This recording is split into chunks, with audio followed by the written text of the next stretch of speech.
Okay, I want to talk about a really important topic in this video, which is about writing the lesson plans for the special education edTPA portfolio. So I've provided my own lesson plan template, and I'm going to go through that in this video, but you'll find the link to that attached below and many other resources in the links below. So please check for those.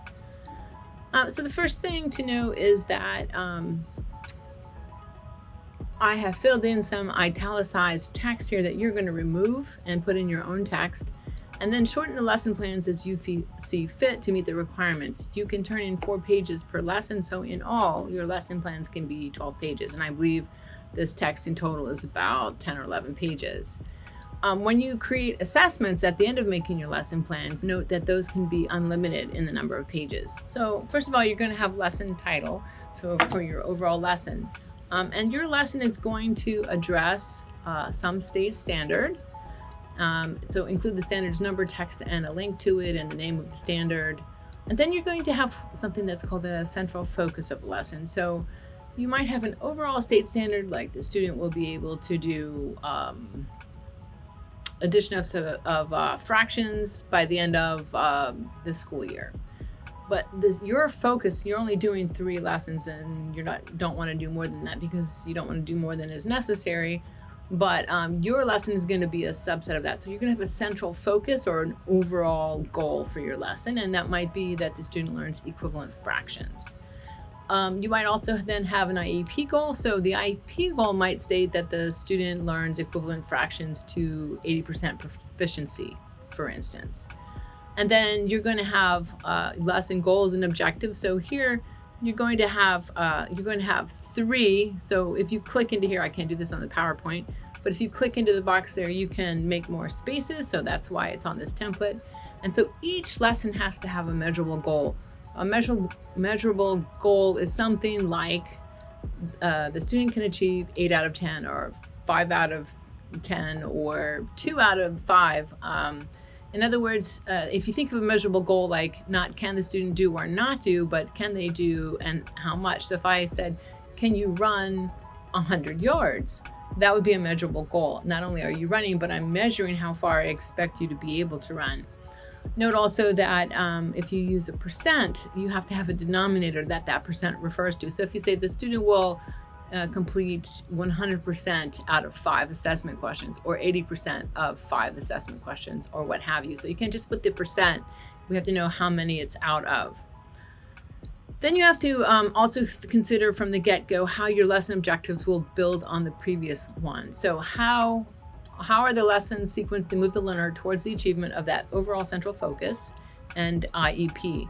So you can't simply list the sequence, but you have to explain how one builds upon another. Now, there's a couple ways you can do this, and I explained this in rubric 1, but briefly, you may add more problems or more challenge as you go through. You may build concepts upon other concepts, so your second concept depends on mastery of the first concept, and so forth. You may remove supports so the student is working more independently. If you go to the rubric 1 video, I'm going to explain this in more detail there, but make sure you understand that has to be built into your lesson plans.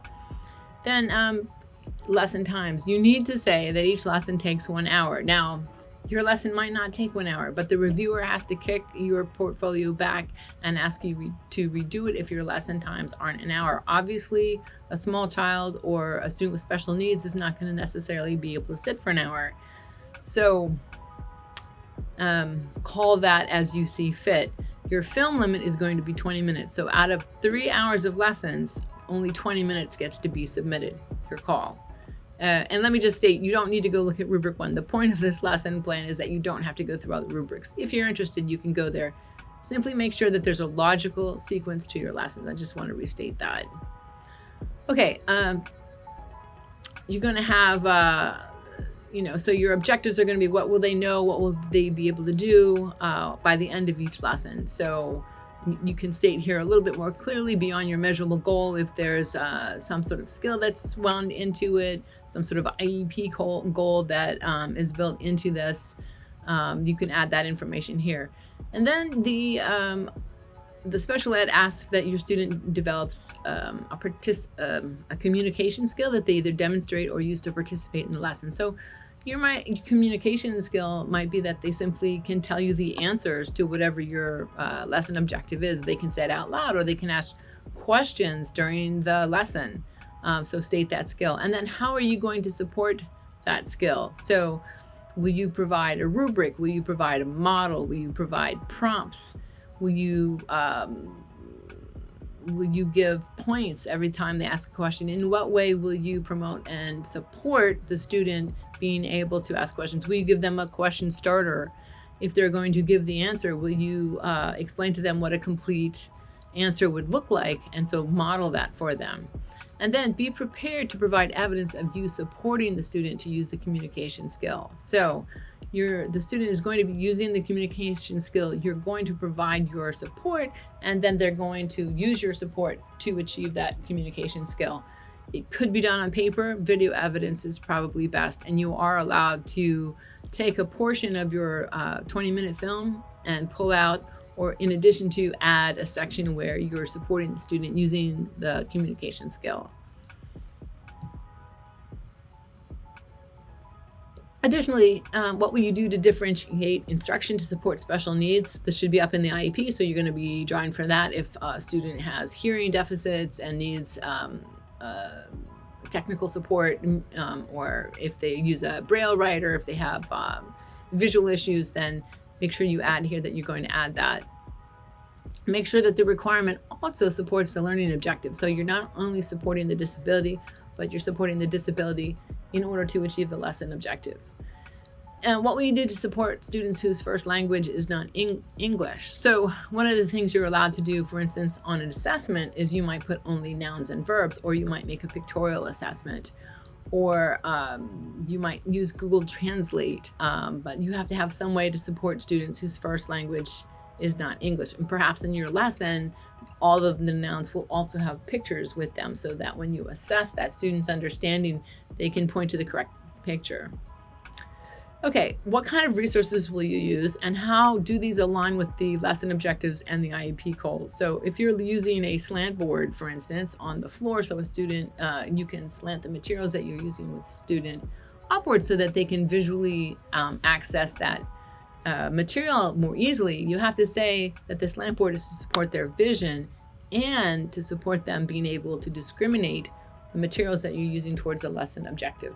So, and that, that discrimination is important because that's what they're differentiating, maybe one card from another, right? So you have to support the disability and the academic goal. Same for materials. How do these align with the lesson objectives and the IEP goals? And so in a similar way. And then sources, if you have to work on it with a textbook or you base your work on a lesson plan written somewhere else, just acknowledge your sources there. Okay, prior academic learning and prerequisite skills. One of the things you'll be required to show is that you built on students' prior learning and experiences. So this is prior learning before any of your unit was that you started enacting any of your lessons. So what are you going to go to that they have done in the past, whether it's in an experience they had in a classroom, a test that they took prior in the classroom that they show they achieved certain things, some background knowledge that that they have for learning the specific learning objective. So connect those to how you're going to draw on that and draw it into achieving the learning objective. And then I think this IEP goal is actually a repeat of above, but it gives you a bit more space to write out. If you have more than one major goal, you can put any other IEP requirements that are in there that you need to connect to the lesson objective. Now, student strengths, needs, interests, cultural and community or language assets are more or less all handled in the same way, and you need to go through each of these. So you're going to choose a strength that they have based on the academic objective. You're going to show what evidence that you have that they actually have that strength. Ideally, you're going to show that from a baseline data, or at least describe a prior learning success that they had prior to your lesson unit. Describe how you're going to draw on these strengths in your lesson to reach the learning objective. Be careful. Most candidates fail to identify and draw on a student's strengths related to the lesson. For example, they might have strengths in behaving or get along with others, but these aren't what you should list unless you can specifically say how that is important for obtaining the lesson objective. Students' needs would be handled in a similar way. Students' interests also are related to the academic lesson, and you're going to give evidence that they have the interest. Describe how you're going to draw on those interests to accomplish the learning objective. And that has to be a direct connection. So a good example of that would be my student has an interest in puppies is evidenced by how he talks about his each morning. So I use the puppy counters in lesson 1 to meet the adding objective in lesson 1. That is a perfect connection between the interest and what's going on in the meeting the lesson objective. Not so good as my student has an interest in puppies, so we talked about puppies during the lesson.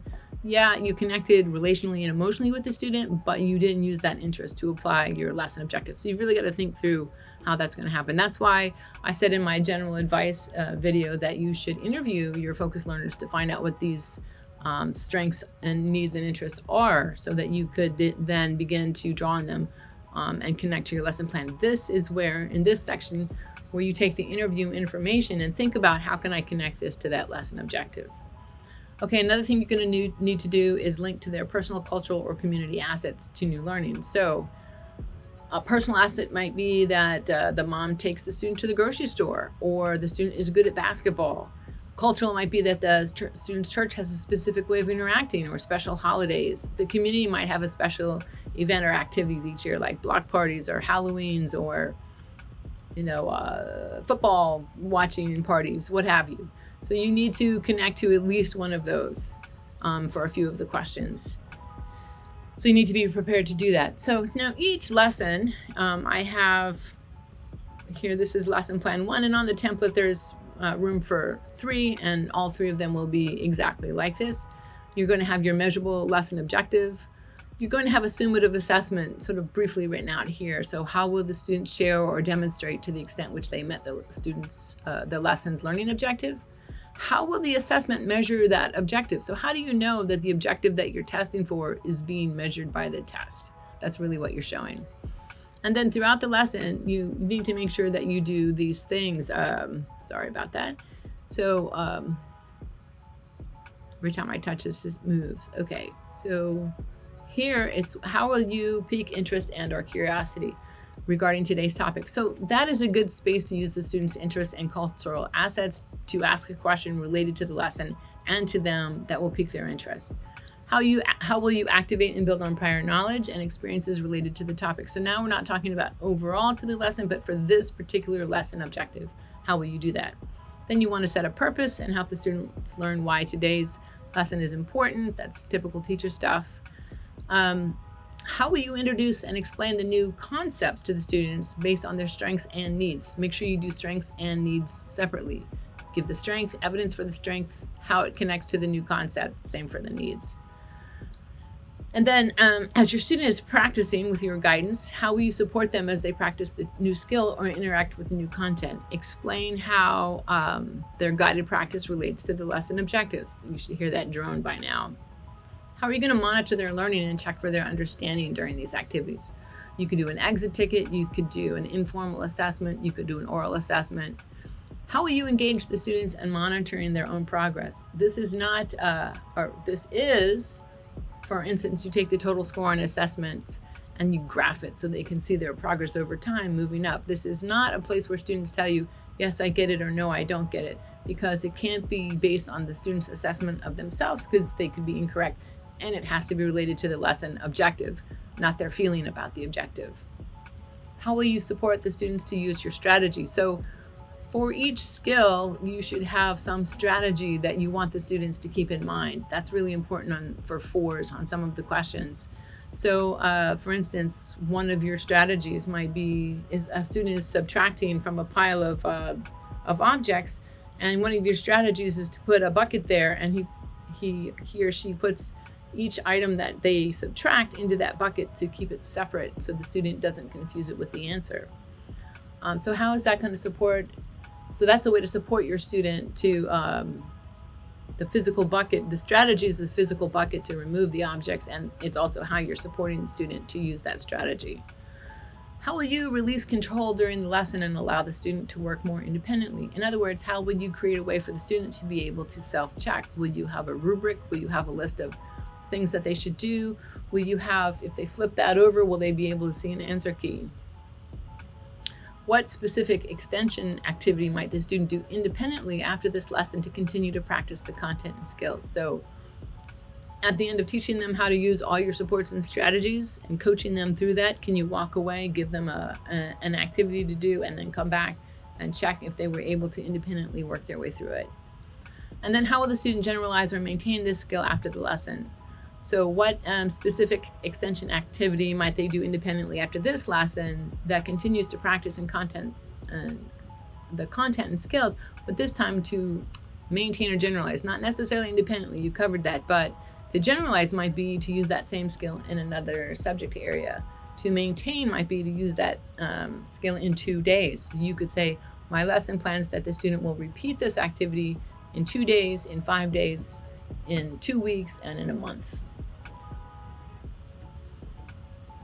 And then closing your lesson, how will you restate, clarify key concepts, extend ideas, and check for understanding?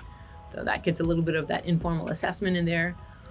What will you do to further support those who did not meet the learning objectives? Think of at least 2 ways for each concept. So if, say you have 2 concepts to teach within a lesson, and the students don't get one of them, how will you reteach that in a slightly different way to help them get that learning objective? Have that prepared ahead of time, and then you can either introduce it at the end of your lesson to continue or begin your next lesson with that.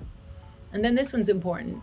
They're going to ask you in one of the questions to justify how you met the students' needs and strengths to connect to the lesson objectives based on principles of research theory and learning. So it's not just justifying with research and theory, but also justifying how you use their strengths and needs.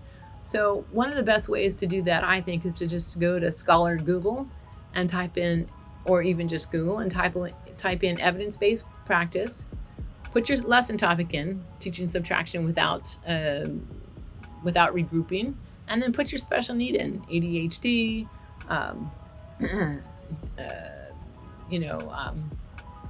visual support, what have you, and then see what comes up. And typically, if you limit it to the most recent articles, you'll typically find at least 1 or 2 articles in there that pop up right away. And you might not be able to read the whole article, but the abstract is almost always there. And if the article is behind a paywall, you can just use that and find the citation. And again, you're not submitting these documents. edTPA has no way of knowing whether you actually read that article or not. It's on you to decide how far you want to go with that. Okay, when you're writing your assessment, note that a summative assessment is usually done in a formal way, like a worksheet that they have to fill out. And a formative assessment can be formal or informal, but so formally it might be an exit ticket, or informally something oral. Formative assessment is done as you are teaching that lesson to sort of check for their understanding, and the summative assessment is done at the end of the objective or the entire unit to see if they've gotten all the concepts. So first thing you need to do is describe how this assessment is aligned to your lesson. What learning objective is it assessing, and how is it assessing that? Describe how this assessment will provide evidence of student understanding of the concepts or demonstration of the skills. And then you should describe how you're going to give feedback. Anticipate that you will have to give feedback to students to guide their further learning. So be sure that your feedback is very specific about what they did right, their strengths, and where they made their errors. And again, specifically, you failed to put a subtraction symbol here, and that confused you. So whether it's written for older kids or spoken out loud to them for younger kids, it needs to be specific to both needs and errors and strengths. Then for a 4, you have to allow the time to apply your feedback to new learning. And then, so you will define how you will support your student in understanding and applying your feedback. So not only do you give them feedback and they apply it, that's a 3, but you give them feedback and then you support them in using your feedback. Maybe you write your feedback down as a list, or you make a chart on the wall, or you make sure that one step happens before another in some way, or you have a strategy written out that is your feedback that they can flip over and check to make sure that they've applied that feedback. and then they apply it to further a further task, and you have that on film, or you have that captured on paper. But if you don't have that evidence, there's no for that. Okay. After you've written your lesson plans, you're going to prepare your assessments and get ready to film. Always remember, if you get stuck, I provide feedback services. You can inbox me at that information. And finally, just a couple last notes here I want to go through with you. It's not required of you to get 5s, but for those of you that can get 5s in a few areas, here's a couple things to take in mind. So for task 1, I took each area that was a 5, so each rubric and what was required for a 5, and I noted what the student had to do. So notice that in 3 of them, the students have to self-manage supports or maintain or generalize. I think self-managing the supports is very concrete, and you can work that in progressively into your lessons. In 1 and 5, they're monitoring their own progress. So it's really just 2 different ways, but they come up differently in the different questions. So think about how you might add this in where it's possible in your lessons and where it's possible with your student. Another few things I wanted to note is just sort of limits. So your context for learning information, that is the form that they give you. It's no more than 4 pages. Don't overthink that one. I talk about this in the writing general advice. Your lesson plans get 4 pages per lesson. They say submit 3 to 5 lesson plans in one file. There is no reward for doing 5 lessons, so stick with 3 and make sure that you label each lesson plan clearly so that you can refer back to it in your commentary. Instructional materials can include 5 pages of key instructional materials, but no more. Your assessments note have no limit, so they want blank assessments for part of it, and then they want filled in assessments for the other. There's no limit to theirs. Your planning commentary can have no more than 12 pages. So that is for task 1. For task 2 and 3, it's no more than 8 pages. For task 2, sorry about that light, your video clips are no more than 20 minutes total running time and not less than 3 minutes. You can combine them together, but you can't clip out any. Your instructional commentary is no more than 8 pages. So for task 2, 8 pages of commentary. For task 3, you can have no limit to written work samples, 2 minutes of an audio work sample, or 2 minutes of video work. For instance, when you're giving your feedback, that would be what that would be for. And then your daily assessment records, there's no limit on those. And for your assessment commentary, so your task 3, no more than 8 pages. And that is the next video. I start talking about writing 1 rubric at a time. So thanks for your time and attention today, and I will see you around at the next video.